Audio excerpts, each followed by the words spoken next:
आज हम बात कर रहे हैं दुनिया की सबसे बड़ी शहादत की।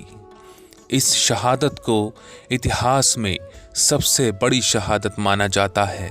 ऐसा कुछ इससे पहले या इससे बाद में शायद ही इतिहास में देखने या सुनने को मिला हो। हम बात कर रहे हैं गुरु गोबिंद सिंह जी और उनके परिवार की शहादत की। 20 दिसंबर से लेकर 27 दिसंबर तक सिख जगत में शहीदी सप्ताह के तौर पर मनाया जाता है। इस पूरे हफ्ते में गुरु परिवार की शहादत को याद किया जाता है। इस दिन आने वाली पीढ़ी को शहादत के बारे में बताया जाता है। जहां इस हफ्ते गुरु परिवार की शहादत को याद किया जाता है, वहीं ये शहादत मुगलों की क्रूरता की सबसे बड़ी निशानी मानी जाती है। इन 7 दिनों में क्या हुआ, ये सुनकर किसी की भी आंखों से आंसू निकल आते हैं। 20 दिसंबर को मुगलों ने अचानक आनंदपुर साहिब के किले पर हमला कर दिया। गुरु गोबिंद सिंह जी मुगलों से लड़ना चाहते थे, लेकिन अन्य सिखों ने उनसे वहां से चले जाने के लिए कहा। इसके बाद गुरु गोबिंद सिंह जी परिवार समेत आनंदपुर साहिब किले को छोड़कर वहां से निकल गए। 21 दिसंबर के दिन जब सारा परिवार सरसा नदी पार कर रहा था, तो पानी का बहाव इतना तेज था कि परिवार बिछुड़ गया। बिछुड़ने के बाद दोनों साहिबजादे बाबा जुझार सिंह जी और बाबा अजीत सिंह जी चमकौर पहुंच गए। वहीं माता गुजरी दोनों साहिबजादों के साथ बाकी सिखों से अलग हो गए। 22 दिसंबर के दिन चमकौर की लड़ाई हुई, जिसमें सिख और मुगलों की सेना आमने सामने थी। मुगल बड़ी संख्या में थे, लेकिन सिख बहुत कम संख्या में थे। गुरु गोबिंद सिंह जी ने सिखों में हौसला भरा और युद्ध में डटकर सामना करने को कहा। इसके बाद सिखों ने मुगलों से लोहा लिया और उनको नाकों चने चपवा दिए। 23 दिसंबर को शुरू होता है गुरु परिवार की शहादतों का सिलसिला। सिखों को शहीद होता देख दोनों बड़े साहिबजादों बाबा अजीत सिंह और बाबा जुझार सिंह ने एक एक कर युद्ध में जाने के लिए गुरु साहिब से अनुमति मांगी। गुरु साहिब ने उनको अनुमति दी। इसके बाद उन्होंने एक एक करके मुगलों को मौत के घाट उतारना शुरू कर दिया और बाद में खुद भी युद्ध के मैदान में शहीद हो गए। 24 दिसंबर को भी युद्ध चलता रहा और अनेक सिख योद्धा शहीद हो गए। युद्ध में शहीद हुए योद्धाओं को मुखाग्नि देने के लिए जब बीबी हरशरण कौर वहां पहुंची, तो उन्हें देखकर मुगलों ने उन्हें भी आग के हवाले कर दिया। 26 दिसंबर को सरहंद के नवाब वजीर खान ने माता गुजरी और दोनों साहिबजादों को ठंडे बुर्ज में खुले आसमान के नीचे कैद कर दिया। वजीर खान ने दोनों छोटे साहिबजादों को अपनी कचहरी में बुलाया, उनको डराया धमकाया, धर्म परिवर्तन करने के लिए कहा, लेकिन दोनों साहिबजादों ने धर्म परिवर्तन करने से इनकार कर दिया। वजीर खान ने फिर कहा, या तो धर्म बदल लीजिए या फिर मरने के लिए तैयार हो जाइए। 26 दिसंबर को छोटे साहिबजादों को डराने धमकाने की कोशिश चलती रही, लेकिन वजीर खान कामयाब नहीं हो पाया। फिर आया 27 दिसंबर का दिन। ठंडे बुर्ज में कैद माता गुजरी ने दोनों साहिबजादों को बेहद प्यार से तैयार करके दोबारा वजीर खान की कचहरी में भेजा, जहां फिर वजीर खान ने उनको धर्म परिवर्तन करने के लिए अनेकों बार धमकियां दी और डराने की कोशिश की। लेकिन छोटे साहिबजादों के हौसलों को देखकर वजीर खान तिलमिला उठा और दोनों साहिबजादों को दीवारों में चिनवाने का आदेश जारी कर दिया। काजी ने फतवा दे दिया, जल्लाद पहुंच गए और बड़ी ही बेरहमी से छोटे छोटे साहिबजादों को दीवारों के अंदर चिनवा दिया गया। ये बात जैसे ही माता गुजरी तक पहुंची, तो उन्होंने भी अपने प्राण वहीं त्याग दिए। इतिहास में शायद ही कोई ऐसा दूसरा उदाहरण हमें मिलता है जिसमें इस तरह से छोटे छोटे बच्चों की शहीदी हुई हो। धर्म की रक्षा के लिए गुरु साहिब और उनके परिवार की शहादत को हम शत शत नमन करते हैं। खान साहब, बुजुर्ग औरत ते बच्चियां ਨੂੰ गिरफ्तार करना ਤਾਂ ਸਾਡੇ ਸਿਧਾਂਤਾਂ ਦੇ ਖਿਲਾਫ ਹੈ। ਕੀ ਉਹਨਾਂ ਨੇ ਸਰਹੰਦ ਚ ਆ ਕੇ ਕੋਈ ਬਗਾਵਤ ਕੀਤੀ? ਉਹਨਾਂ ਦਾ ਕਸੂਰ ਕੀ ਹੈ? ਉਹਨਾਂ ਦਾ ਕਸੂਰ ਹੈ ਕਿ ਉਹ ਬਾਗੀ ਗੋਬਿੰਦ ਦੀ ਮਾਂ ਤੇ ਉਸ ਦੇ ਬੱਚੇ ਨੇ। ਉਸ ਬਾਗੀ ਗੋਬਿੰਦ ਨੇ ਸਾਡੀ ਨੱਕ ਵਿੱਚ ਦਮ ਕਰ ਰੱਖਿਆ ਹੈ। ਮੈਂ ਉਸ ਨੂੰ ਗ੍ਰਿਫਤਾਰ ਕਰਨ ਲਈ ਉਸ ਦੇ ਪਰਿਵਾਰ ਨੂੰ ਹਿਰਾਸਤ ਵਿੱਚ ਲਿਆ ਹੈ। ਪਰ ਧਿਆਨ ਰਹੇ, ਬੱਚਿਆਂ ਤੇ ਮਾਂ ਉੱਤੇ ਕੋਈ ਆਂਚ ਨਹੀਂ ਆਉਣੀ ਚਾਹੀਦੀ। ਜੇਕਰ ਕੋਈ ਊਂਚ ਨੀਚ ਹੋਈ ਤਾਂ ਸਾਨੂੰ ਮਜਬੂਰਨ ਹਰਫੀਆ ਬਿਆਨ ਦਾ ਦਸਤਾਵੇਜ਼ ਦਿੱਲੀ ਭੇਜਣਾ ਪਵੇਗਾ।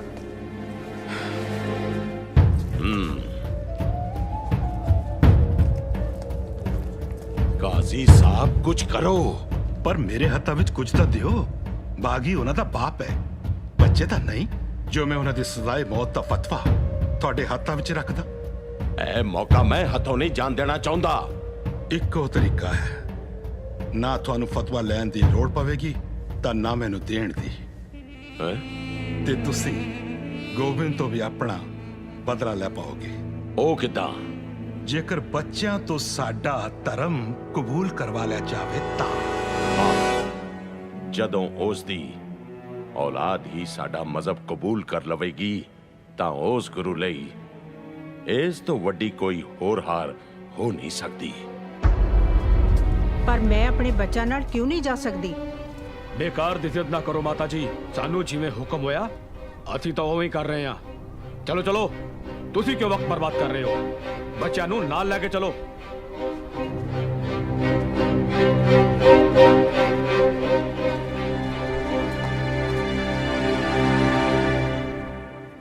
ਹਾਂ ਸਾਹਿਬ, ਜੋ ਕਰਨਾ ਹੈ ਉਹ ਸੋਚ ਲਿਆ।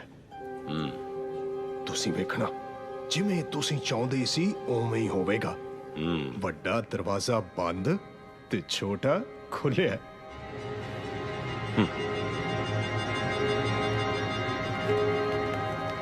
ਸਪਾਈ ਬੱਚਿਆਂ ਨੂੰ ਲੈ ਕੇ ਇੱਥੇ ਆ ਰਹੇ ਨੇ। ਸਾਡੇ ਸਿਪਾਹੀ ਸਿਰ ਝੁਕਾ ਕੇ ਦਰਬਾਰ ਚ ਆਉਣਗੇ। ਬੱਚੇ ਵੀ ਉਹਨਾਂ ਦੀ ਨਕਲ ਕਰਨਗੇ।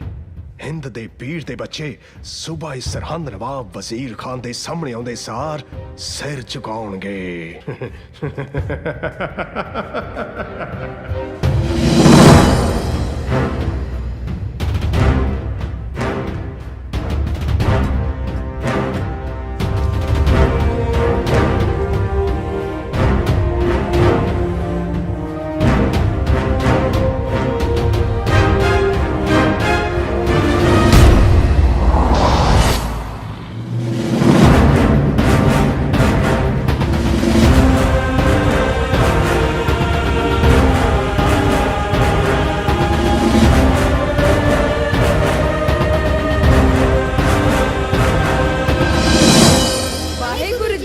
ਖਾਲਸਾ ਵਾਹਿਗੁਰੂ ਜੀ ਕੀ ਫਤਿਹ। ਬੱਚਿਆਂ ਨੇ ਕੀ ਕਿਹਾ? ਉਹ ਇੱਥੇ ਆ ਕੇ ਤਾਂ ਹਰ ਕੋਈ ਸਲਾਮ ਕਰਦਾ ਹੈ। ਭਾਈ ਬੱਚਿਆਂ ਕੋਲੋਂ ਬੜੀ ਵੱਡੀ ਭੁੱਲ ਹੋਈ ਆ। ਇਹ ਸਰਹੰਦ ਦੇ ਨਵਾਬ ਵਜ਼ੀਰ ਖਾਨ ਦਾ ਦਰਬਾਰ ਹੈ।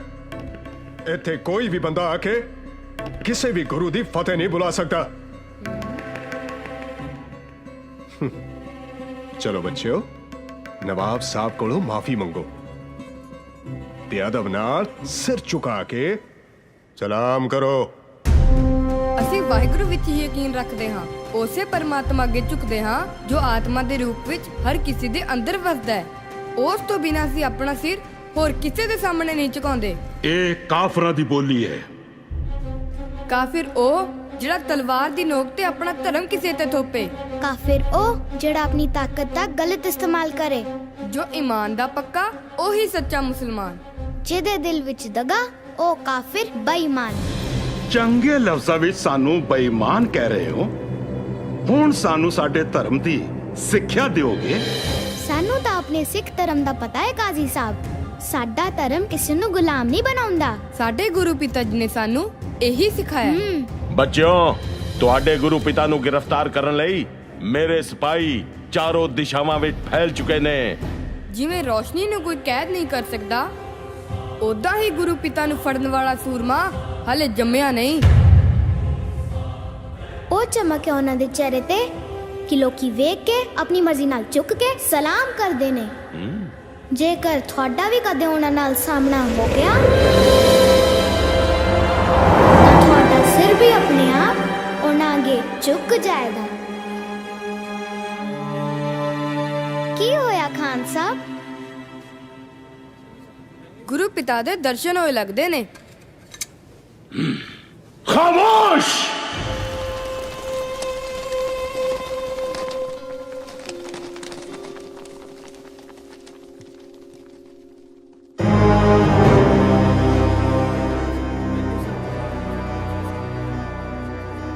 ਬੱਚਿਓ, ਹੁਣ ਤੁਸੀਂ ਸਾਡੇ ਕੋਲ ਰਹੋ। ਮੈਂ ਵਾਅਦਾ ਕਰਦਾ ਹਾਂ ਕਿ ਤੁਹਾਡੀ ਹਰ ਜ਼ਰੂਰਤ ਪੂਰੀ ਕੀਤੀ ਜਾਵੇਗੀ। ਵੈਸੇ ਵੀ ਹੁਣ ਤੁਸੀਂ ਜਾਓਗੇ ਕਿੱਥੇ? ਸ਼ਾਇਦ ਤੁਹਾਨੂੰ ਪਤਾ ਨਹੀਂ, ਅਨੰਦਪੁਰ ਉਜੜ ਚੁੱਕਿਆ ਹੈ। ਤੁਹਾਡੇ ਗੁਰੂ ਪਿਤਾ ਨੂੰ ਅਸੀਂ ਫੜ ਲੈਣਾ ਹੈ। ਤੁਹਾਡੇ ਦੋਨੋਂ ਵੱਡੇ ਭਰਾ ਅਜੀਤ ਤੇ ਜੁਝਾਰ ਚਮਕੌਰ ਦੀ ਲੜਾਈ 'ਚ ਮਾਰੇ ਜਾ ਚੁੱਕੇ ਨੇ। ਤੁਹਾਡਾ ਕੀ ਯਕੀਨ ਕਰਨਾ? ਤੁਹਾਡੀ ਤਾਂ ਨੀਅਤ ਹੀ ਠੀਕ ਨਹੀਂ ਹੈ ਖਾਨ ਸਾਹਿਬ। ਬਿਨਾਂ ਕਿਸੇ ਜੁਰਮ ਸਾਨੂੰ ਬੁਰਜ ਵਿੱਚ ਕੈਦ ਕੀਤਾ ਹੋਇਆ। ਖਾਨ ਸਾਹਿਬ ਠੀਕ ਕਹਿ ਰਹੇ ਨੇ ਬੱਚਿਓ, ਇਹਨਾਂ ਦਾ ਧਰਮ ਕਬੂਲ ਕਰੋ, ਨਹੀਂ ਤਾਂ ਆਪਣੇ ਭਰਾਵਾਂ ਦੀ ਤਰ੍ਹਾਂ ਮਾਰੇ ਜਾਓਗੇ। ਸਾਡੇ ਧਰਮ ਨੇ ਸਾਨੂੰ ਮਰਨਾ ਪਹਿਲਾਂ ਸਿਖਾਇਆ ਹੈ, ਇਸ ਲਈ ਸਾਨੂੰ ਮੌਤ ਦੇ ਡਰਾਵੇ ਨਾ ਦਿਓ। ਬੱਚਿਓ, ਮੌਤ ਦੀ ਨਹੀਂ, ਜ਼ਿੰਦਗੀ ਦੀ ਗੱਲ ਕਰੋ। ਤੁਸੀਂ ਜੋ ਚਾਹੋਗੇ ਉਹੀ ਮਿਲੇਗਾ। ਰਹਿਣ ਲਈ ਐਸ਼ੋ ਆਰਾਮ ਤੇ ਮਹਿਲ, ਰਾਜਕੁਮਾਰਾਂ ਦੀ ਤਰ੍ਹਾਂ ਠਾਠ ਬਾਠ। ਜੇਕਰ ਮੈਂ ਕੁਝ ਭੁੱਲ ਗਿਆ ਹੋਵਾਂ ਤਾਂ ਤੁਸੀਂ ਮੈਨੂੰ ਯਾਦ ਕਰਵਾ ਦੇਣਾ ਹੈ। ਯਾਦ ਦਿਲਾਉਂਦਾ,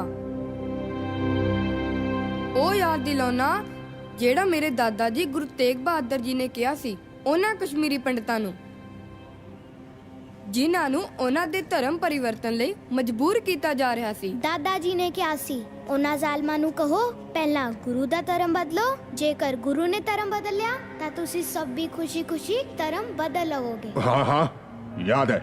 ਤਾਂ ਫਿਰ ਜਿਨ੍ਹਾਂ ਦੇ ਦਾਦਾ ਜੀ ਨੇ ਕਿਸੇ ਦਾ ਧਰਮ ਬਚਾਉਣ ਲਈ ਆਪਣਾ ਅਸੀਸ ਦੇ ਦਿੱਤਾ, ਤੁਸੀਂ ਉਹਨਾਂ ਦੇ ਪੋਤਿਆਂ ਨੂੰ ਆਪਣਾ ਧਰਮ ਕਬੂਲ ਕਰਨ ਲਈ ਕਹਿ ਰਹੇ ਹੋ? ਸੋਚ ਲਓ, ਕਿਤੇ ਕੋਈ ਗਲਤੀ ਤਾਂ ਨਹੀਂ ਕਰ ਰਹੇ? ਉਸੇ ਦੀ ਵਿਧਵਾ, ਮਤਲਬ ਤੁਹਾਡੀ ਦਾਦੀ ਹਾਲੇ ਜ਼ਿੰਦਾ ਹੈ। ਹੁਣ ਕੀ ਕਰਨਾ ਹੈ? ਜਾਓ ਉਸ ਨਾਲ ਜਾ ਕੇ ਸਲਾਹ ਕਰੋ, ਕੱਲ ਤੱਕ ਦੀ ਮੌਲਤ ਹੈ। ਵਾਹਿਗੁਰੂ ਜੀ ਕਾ ਖਾਲਸਾ, ਵਾਹਿਗੁਰੂ ਜੀ ਕੀ ਫਤਿਹ। ਅੱਜ ਸਾਡੇ ਵਿੱਚ ਨਵਾਬ ਮਲੇਰ ਕੋਟਲਾ ਜਨਾਬ ਸ਼ੇਰ ਮੁਹੰਮਦ ਖਾਨ ਵੀ ਹਾਜ਼ਰ ਹੋਏ ਨੇ, ਜਿਨ੍ਹਾਂ ਦੇ ਇੱਕ ਨਹੀਂ ਦੋ ਭਰਾਵਾਂ ਨੂੰ ਇਹਨਾਂ ਦੇ ਪਿਤਾ ਗੋਬਿੰਦ ਨੇ ਬੜੀ ਬੇਰਹਿਮੀ ਨਾਲ ਕਤਲ ਕੀਤਾ।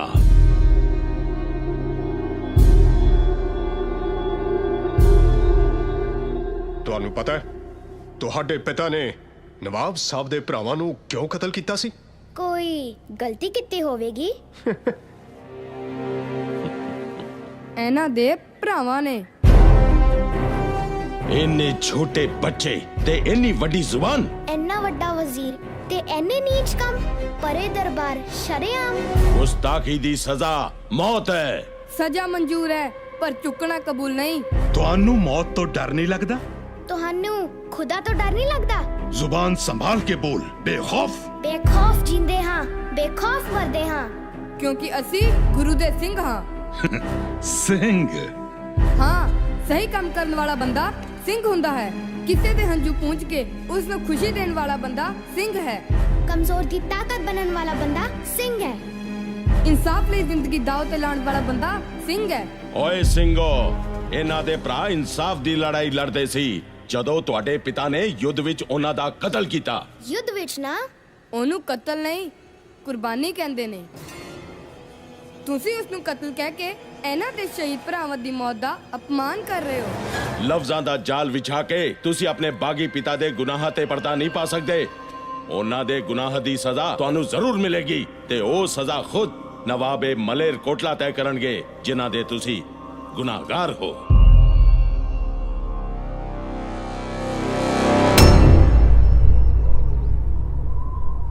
ਦੱਸੋ ਫਿਰ ਨਵਾਬ ਸਾਹਿਬ, ਤੁਸੀਂ ਕਿਹੜੀ ਸਜ਼ਾ ਦੇਣਾ ਚਾਹੋਗੇ ਆਪਣੇ ਇਹਨਾਂ ਦੁਸ਼ਮਣਾਂ ਨੂੰ? ਮੈਂ ਗੋਬਿੰਦ ਕੋਲੋਂ ਆਪਣੇ ਭਰਾਵਾਂ ਦੀ ਮੌਤ ਦਾ ਬਦਲਾ ਲੈਣਾ ਚਾਹੁੰਦਾ ਹਾਂ ਤੇ ਉਹ ਮੈਂ ਜ਼ਰੂਰ ਲਵਾਂਗਾ, ਪਰ ਮੈਦਾਨੇ ਜੰਗ ਵਿੱਚ ਇਹ ਮੇਰੇ ਗੁਨਾਹਗਾਰ ਨਹੀਂ ਹਨ। ਔਰਤਾਂ ਤੇ ਬੱਚਿਆਂ ਕੋਲੋਂ ਬਦਲਾ ਨਹੀਂ ਲਿਆ ਜਾਂਦਾ।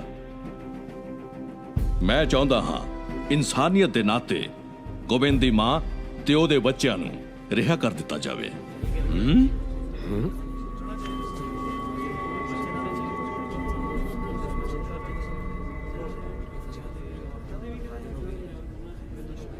ਨਵਾਬ ਸਾਹਿਬ, ਤੁਸੀਂ ਅੱਜ ਸਾਬਿਤ ਕਰ ਦਿੱਤਾ ਕਿ ਇੱਕ ਅੱਛਾ ਇਨਸਾਨ ਹੀ ਸੱਚਾ ਮੁਸਲਮਾਨ ਹੋ ਸਕਦਾ ਹੈ।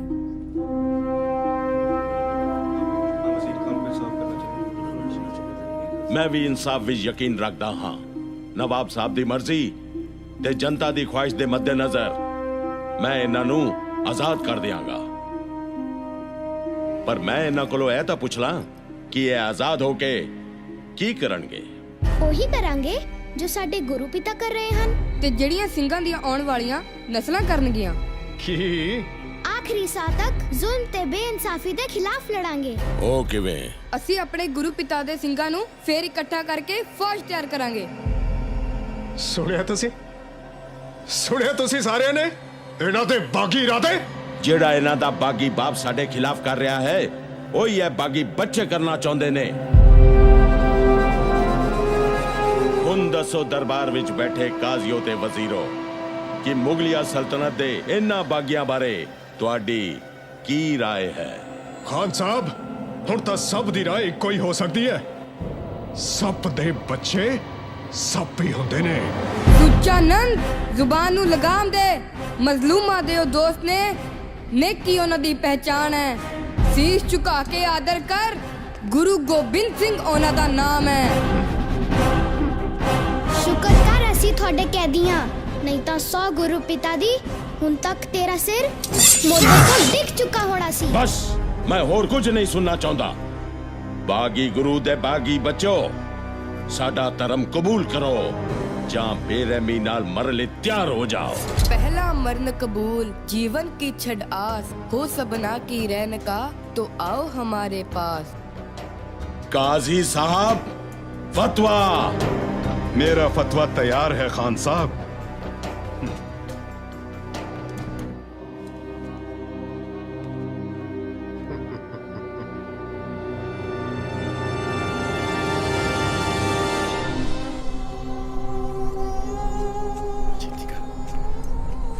कित्थे जा रहे हो माता जी?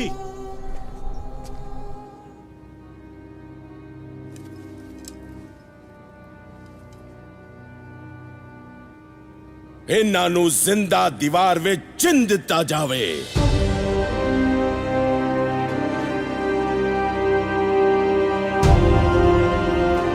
या अल्लाह, इस हुकूमत को कहर तो बचा।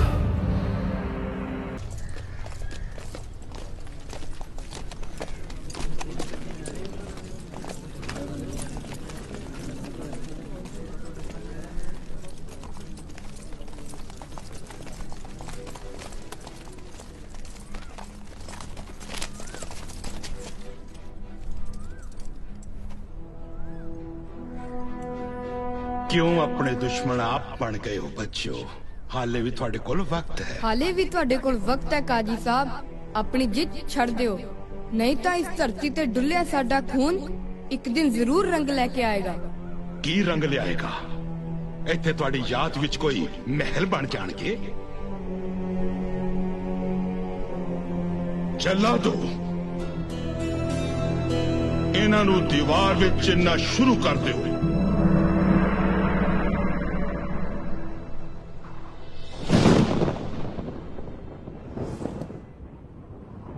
एक ओंकार सतनाम करता पूरख निर्भव निर्वैर अकाल मूरत अजूनी सैभं गुर प्रसाद जप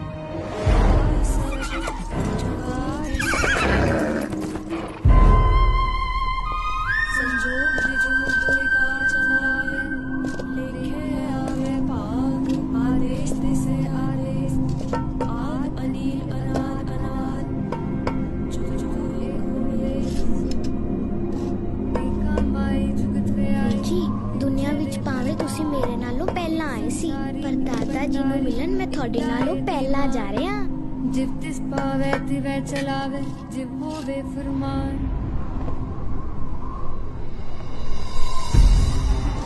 पवन गुरु पाणी पिता माता तनु महत दिवस रात हृदय खेले सकल जगत सोच लवो, हाले भी बहुत कुछ हो सकता है। चंगियाइयां बुराइयां वाचा तर हदूर करनी आपो अपनी के नेड़े के दूर जिनी नाम ते आया गए संकट काल नानक के मुख उजले केती छुटी नाल।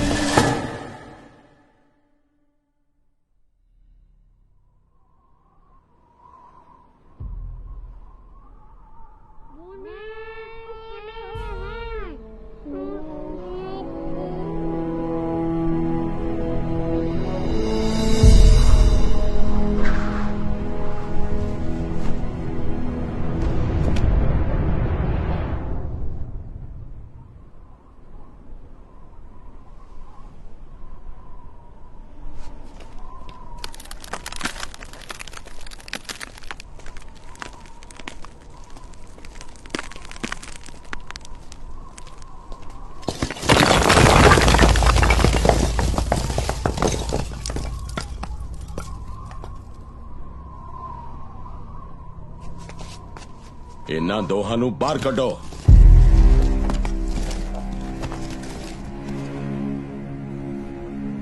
ਇਹ ਦੋਵੇਂ ਤਾਂ ਹੱਲੇ ਜਿਉਂਦੇ ਨੇ ਖਾਨ ਸਾਹਿਬ।